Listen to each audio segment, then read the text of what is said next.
Which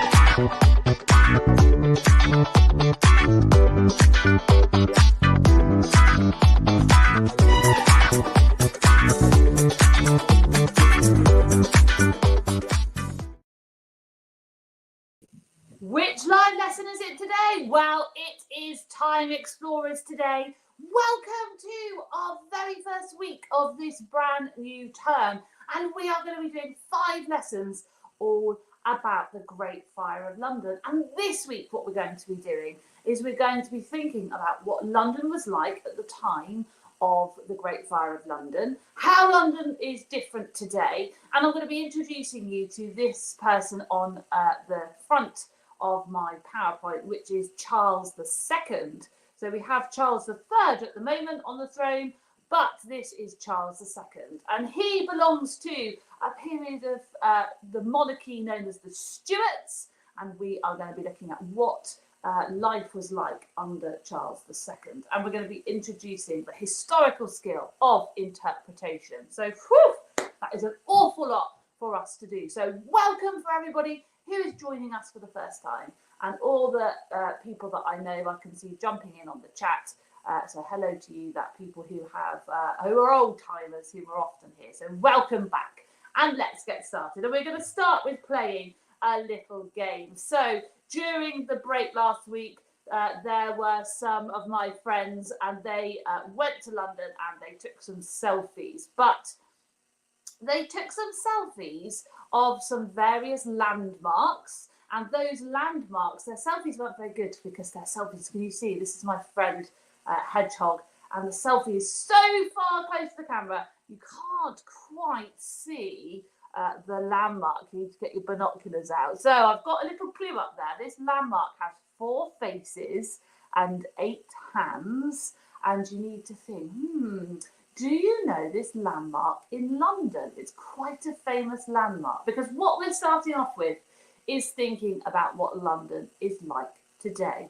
So, where might that be? I'd be interested to know in the chat if any of you have been to London. Maybe some of you live in London. Shall I tell you where it is? Shall we have a little look? This is it. It is, have you got it right? It's just coming out as a reveal. It's Big Ben. So this is known as Big Ben. So you may have seen this, particularly if you maybe watch New Year on the telly. You always see the chiming of Big Ben. Now, this is my friend Squirrel, and they've taken a photograph. Let's have a little look. Now, if you joined me last term, you may have heard me talk about this place and a monarch that bought this place. It's the official residence of the British monarchy. Do we know where it is? I think this one's a lot easier. Can I see some guesses? Let's have a look. Are we ready? I think I can see lots of guesses. This one is Buckingham Palace. So this is the official residence of the British monarch. Right, let's have a look. This is my favourite photo. This is Robin. And let's get our binoculars out. You can just see the base of this one. And this landmark has 4 lions around its base. I wonder where that might be. Does anybody know? This is, again, sort of maybe not as famous as some of the others, but quite famous. It's very, very tall.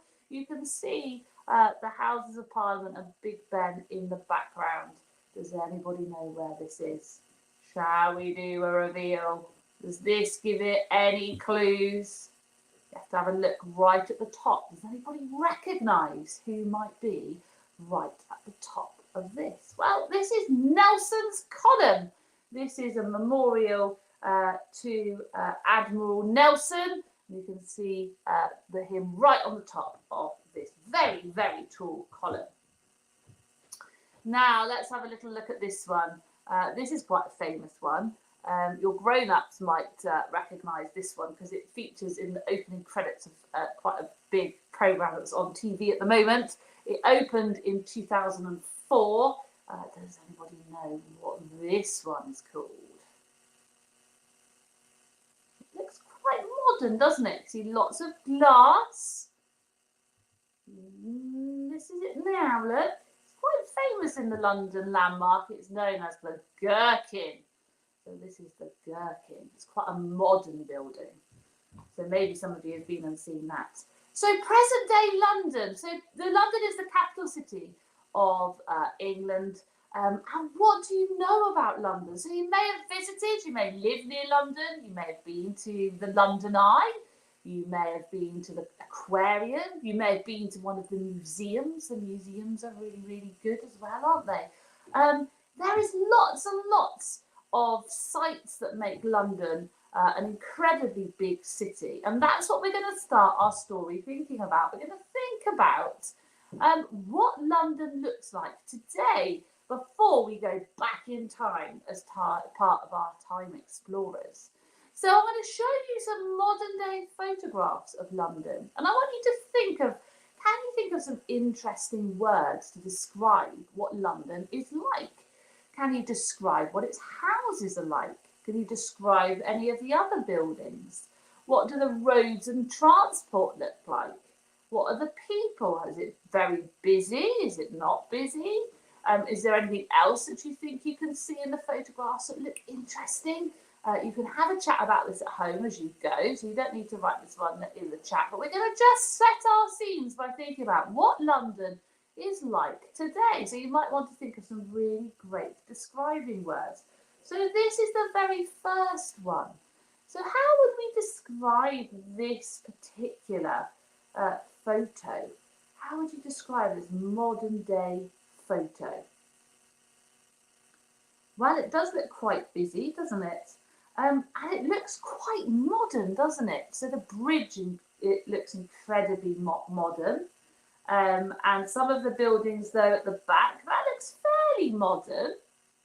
You may or may not know where that is. We're going to look at that building a little bit during the course of these 5 weeks. Lots of glass, isn't there? So I would say some other describing it's very shiny. But it does look, there's lots of brick. It's very, very modern. Let's have a look at the next one. So what do we see here? How would you describe this? So you might think about how built up it looks. Can you see though, what's that river that goes through the middle? Well, that's the Thames. You can see the London Eye.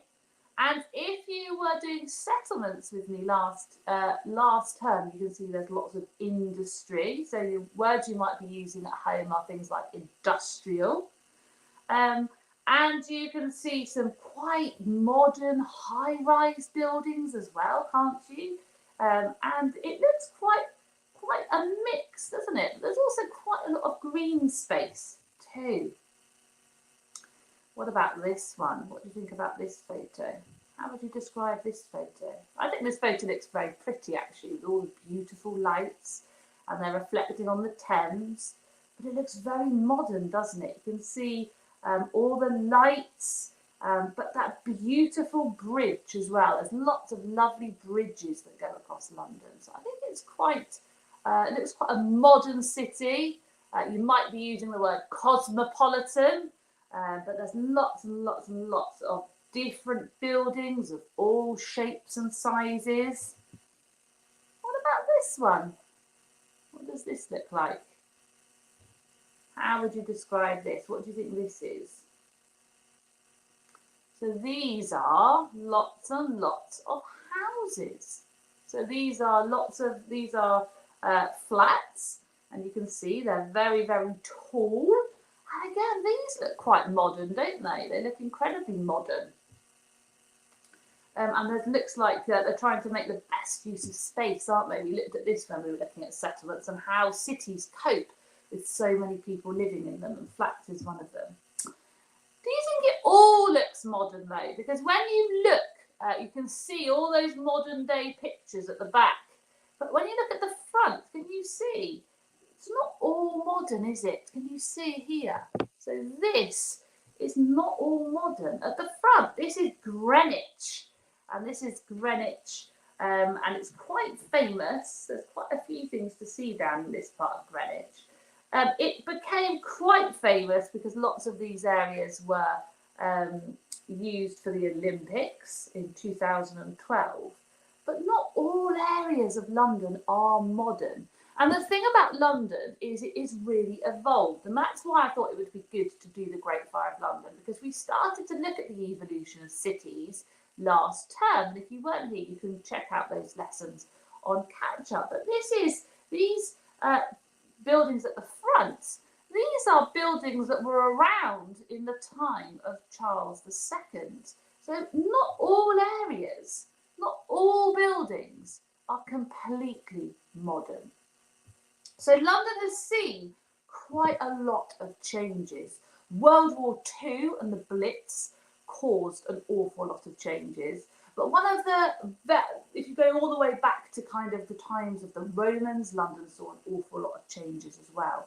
But one of the most famous changes that London saw was due to the Great Fire of London. And that's what we're going to be concentrating on this term. So this is a 17th century map of London.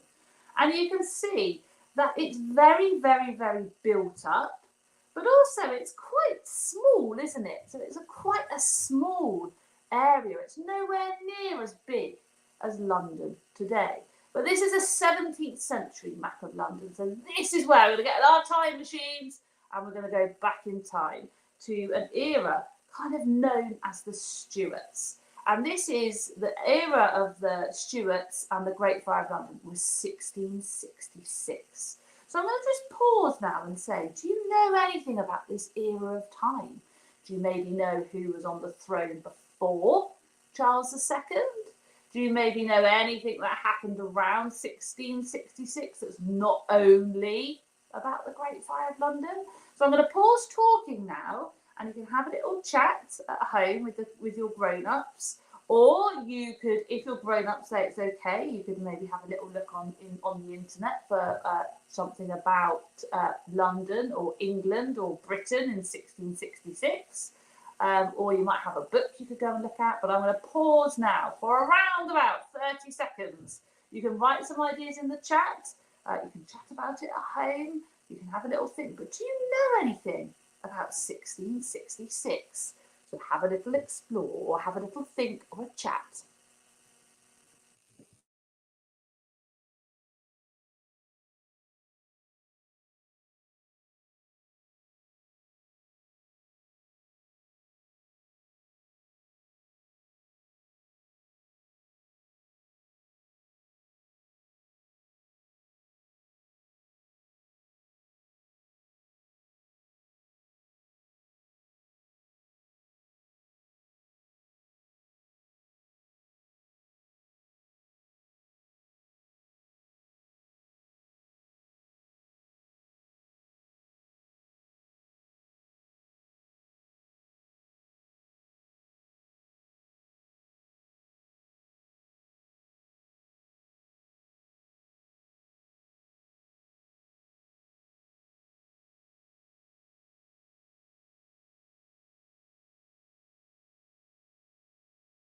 Okay, don't worry if you don't know anything, because that's why we're all together.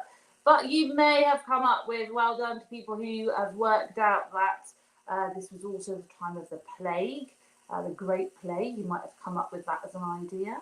Some of you may have looked at the English Civil War, which happened just before this.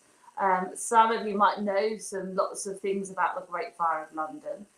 But don't worry if you don't know anything, because we're going to look at this in this session. But it's really important that you know about chronology and where this kind of fits. And I always say to young people, it doesn't matter about dates. You don't need to learn piles of dates, but you do need to kind of know how stuff fits. So this period of time comes directly after the Tudors. So you probably know about Queen Elizabeth. Well, Queen Elizabeth dies and she has no heir to the throne because she didn't get married, so she has no children.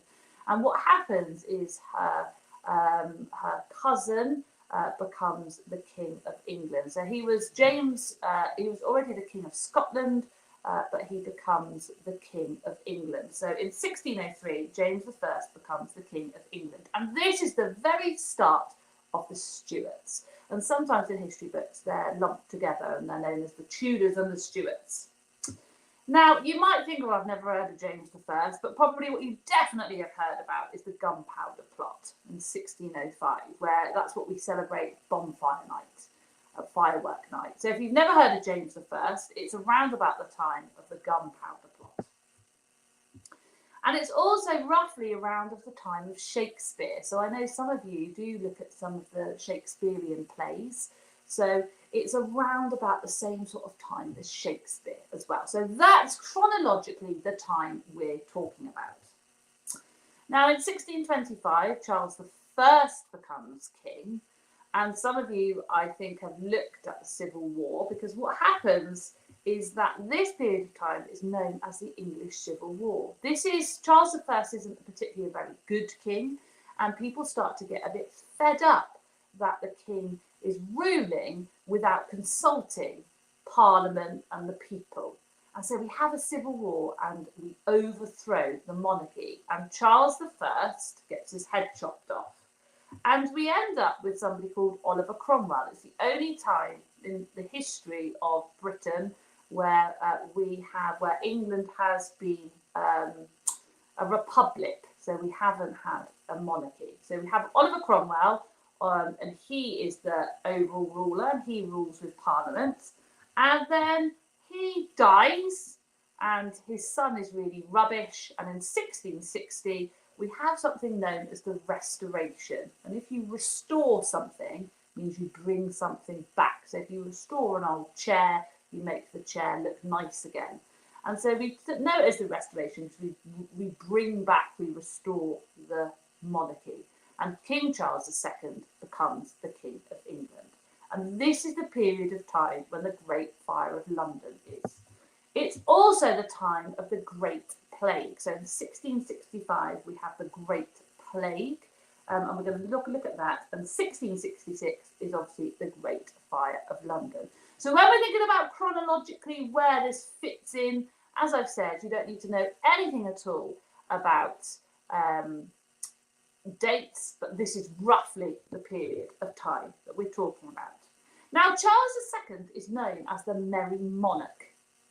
He was known as somebody who was very fond of parties, and he was very, very jolly. But what we're going to look at now, and this is going to be our next key question, is was Charles II a good or a bad ruler?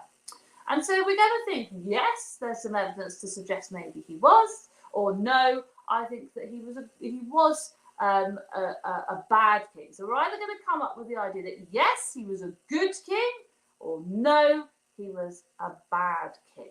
And this is known as interpretation, which is a very posh way of saying that it's up to you to make a decision. Now, if you go and research this after this session, you'll find there are lots of historians that say that he was a very good leader and he was very popular, and you'll find other historians that say he was a very bad leader and he was very unpopular. And it depends what evidence you kind of look at, and you can have whatever interpretation you want as long as you can give me some reasons. So I'm going to give you the evidence that's out there, and you're going to either decide, yay, that suggests he was a good ruler, or boo, that suggests he was a bad ruler. So you're going to have some participation at home. You're either going to whoop and cheer and tell me, yes, that evidence means he was a good ruler, or you're going to boo, and you're going to have to do it really loud so that I can hear it through my screen. So the first one is this. I told you that Oliver Cromwell was the person that looked after the monarchy. He became the Lord Protector when we didn't have a king anymore. And he believed that actually life should be very simple. So he banned all the theatres. He didn't like everybody enjoying themselves. He thought people should be far more religious. And so he banned all sorts of fun entertainment, particularly the theatre. When Charles II came to the throne, he reinstated the theatre, and the arts really flourished. So writers were free to write how they wished, and there were some amazing plays written during this time. And for the very first time, women were allowed to perform on the stage. So if you know anything about Shakespeare's time, women weren't allowed on the stage. Women's parts were played by men. So for the first time under Charles II, women were allowed to perform on the stage.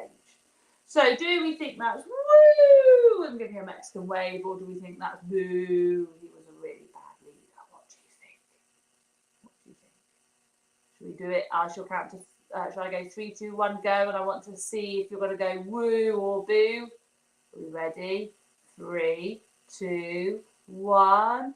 Woo! So you should have wooed rather than booed, because that suggests he was a really good ruler.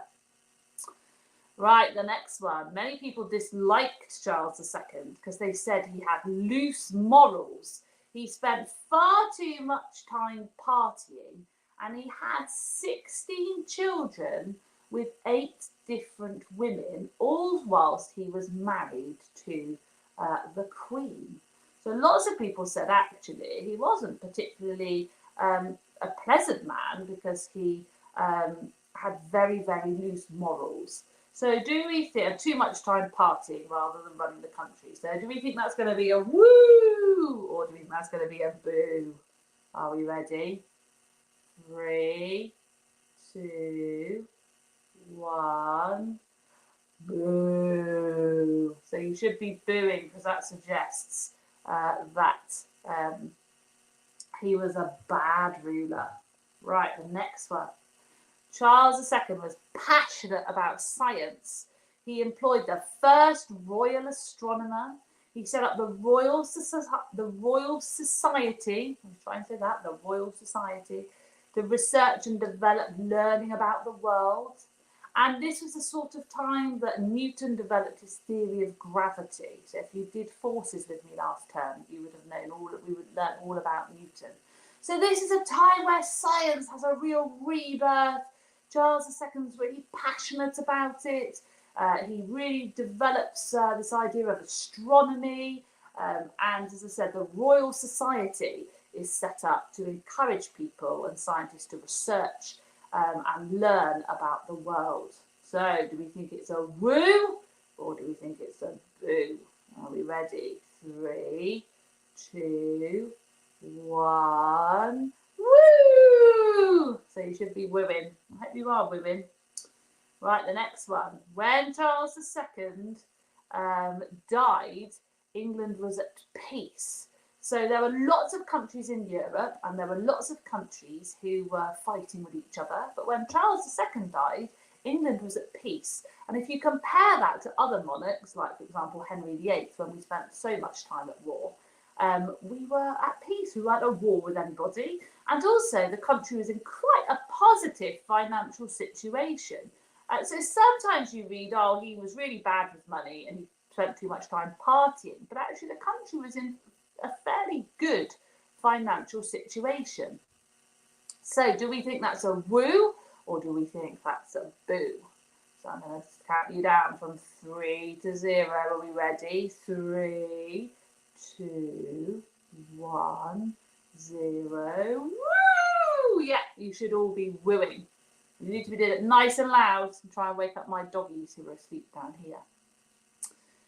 Right, the next one. The start of Charles II's reign seems to have been one of him and Parliament working together. So he was very well aware that his dad got his head chopped off because he wasn't really working with Parliament and listening to Parliament. So when he became the king, he worked really, really hard at listening to Parliament, listening to other people's ideas. But then and Parliament had much more of a say. However, in 1681, Charles had a bit of an argument with Parliament, and he dissolved it, which means he said, you know, you can all just go home because I'm not gonna listen to you anymore. And for the rest of his life, he ruled completely on his own. Now today, our monarch doesn't rule at all. Our monarch is just a figurehead, and Parliament rule the country completely. And this was kind of that transition time where King and Parliament should have been working together. And they definitely did at the beginning. But then at the end, he just sent them all home because he didn't like what they had to say. And he ruled on his own. So are we going to go for a woo, or are we going to go for a boo? So I'm going to count down from 3 to 0. Are we ready? 3, 2, 1, 0. Woo boo! Woo boo! You might be somewhere in the middle because he was kind of quite good at the beginning, but I would overall go boo, because overall, when push comes to shove, he wasn't prepared to listen. Right, the next one. He was a popular king with the public. One report suggests he helped put out the fire during the Great Fire of London. Now, what do we think? Do we think our king today would go and do that, help put out some fires? What do we think? Do you think that suggests he was a good king? I'm going to count from 3 to 0, nice and loud. 3, 2, 1, 0. Woo! Yeah, I think that's incredible that if it's true that he did go and help put out the fire. Right, the next one. Charles II produced no heir, so there was nobody to carry on. He didn't have a son or a daughter. Even though he had 16 children with all his girlfriends, he never had any children with his wife. So therefore he had no heir. And that meant that lots of people were unhappy that his brother might become king. And his brother was a Catholic, and people were concerned that it would bring more religious unrest. Now, if you remember, under the Tudors, we have this flip all the time. We've got some monarchs at the Church of England, some monarchs are Catholics, and we've had this kind of switch and lots of political roller coastering. And under the Stuarts, this had been a little bit more stable because they'd all been Church of England or Anglican. But Charles II had no heir, and so his brother was going to be the king, and people were worried because his brother was the king that it might bring more religious unrest. So what do we think? Does that make him a good king or a bad king? I'm going to count down from 3 to 0. Are we ready? 3, 2, 1, 0. Can I hear, are you booing or are you wooing? It's hard, isn't it? I don't actually know what I think about this one, because it's kind of, maybe it might not have been his fault that he had no heir. Like, as in, maybe his wife, I don't know, maybe his wife couldn't have children. And he wouldn't have really had much choice but to make his brother the king. But he can't really do much about his brother being a Catholic. So, very tricky, very, very tricky. So that really makes me ask you, do you think he was a good or a bad ruler? So either yes, do you think he was a good king, or no, I think he was a bad king. Now, you don't need to write the answer to that now, but if you would like to, I will come back and read these comments, because I want you to give me at least 2 reasons. So I think Charles II was a good leader because, or I think he was a bad leader because. And I want you to give me some reasons, because in the chat I often see, yeah, he was good, or no, he was bad. But I want you to give me some reasons to support that interpretation. Because you can have whatever interpretation you want. Remember, that's a very posh word for opinion, but you have to back it up with evidence. Now, I hope that's given you a good idea about what London was like under Charles II, a little bit, how London might have changed quite a lot. But we're going to now look next week at the Great Fire of London. And we're going to look at kind of a little bit more about what happened and kind of the impact that it had on London, and the impact it had on Charles II and Parliament, because obviously it was a huge, huge event to affect London. But if you want to, as I said, definitely go and write in the chat what your interpretation of Charles II is. And next week, we're going to start by investigating further the Great Fire of London. Now, if you're looking for a planning pack to help you, or a planning guide to help you with lots and lots of exciting ideas of how you can make these lessons into a big project to do at home, then you can find, depending on what platform you're looking at, you can find underneath or above or to the side some information, some written information, and you will find the pack there. You can click on that and go and download it, and there's lots and lots of activities that you can use at home. And don't forget, if you do any of them, then do go and share them over on our Facebook page, on our Facebook group rather. So hopefully that's given you a bit of an introduction. Next week we're going to get properly started with the Great Fire of London. I'm going to stop the live now, and I'm going to head over to the comments, and I'm going to read some of your interpretations. So do keep the comments open and write what your view is of Charles II. and I will see you